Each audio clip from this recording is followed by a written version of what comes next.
Hello everyone. In this demo video, I will go over two important features related to Fortinet ZTNA solution. Starting with TCP forwarding use case for RDP and SSH protocols, followed by a vulnerable device use case where users will be denied access to the corporate network based on the vulnerable ZTNA tags. Before we begin, let's quickly go through the security rules on the FortiGate. I have configured one security policy to allow Forti client telemetry for local and remote endpoints, a ZTNA deny policy to block all vulnerable devices from accessing corporate resources, and a full ZTNA policy to bridge incoming user traffic to the access proxy virtual IP addresses configured on the FortiGate. Now let's get started with the demo and move on to a remote IT desktop to cover the TCP forwarding use cases. Here we can notice that the device is registered with the EMS, and looking at user profile, the device has got IT InfoSec tag. EMS assigns these tags based on configured ZTNA rules, which encompasses various endpoint posture checks like antivirus status, Windows security settings, running processes, registry keys, device vulnerability status, user groups, and many more. Moving further, under the ZTNA connection rules, we can see the TCP forwarding rules pushed down to the endpoint by the EMS server utilizing the endpoint profiles. Now let's try to open a RDP connection to the Windows Active Directory server. We will connect to the private IP address of the server, and as such, the connection will be tunneled from Forti client to the configured virtual IP address on the FortiGate as per ZTNA connection rule. FortiGate will prompt user for authentication before granting any access. Here we have successfully logged into the Windows server utilizing the ZTNA connection rules. Similarly, Forti client will also tunnel the SSH traffic destined to the servers in the data center.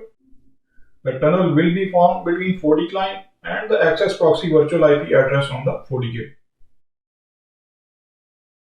Again, let's try to open a SSH connection to the private IP address of the Linux server in the data center. User will be prompted for credentials, and upon successful authentication, access will be granted to the Linux terminal. Now let's move on to our last use case related to the vulnerable devices. Again, the device is registered with the EMS and has got an engineering tag. Checking the vulnerability scan tab, this device has got many unpatched vulnerabilities. Now let's try to access an engineering web server in the data center.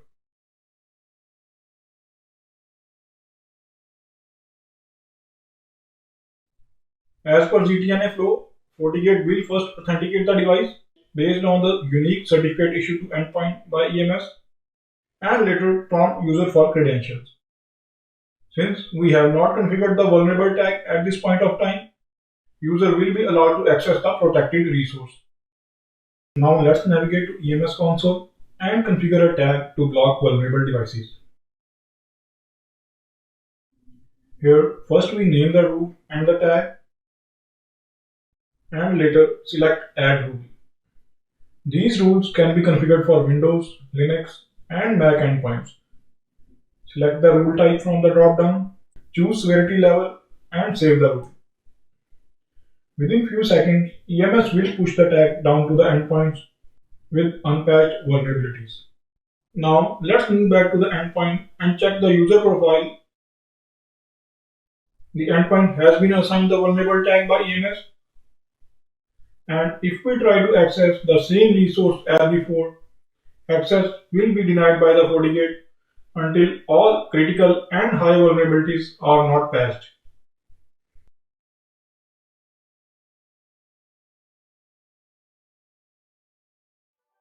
This concludes the demo. Thank you for watching.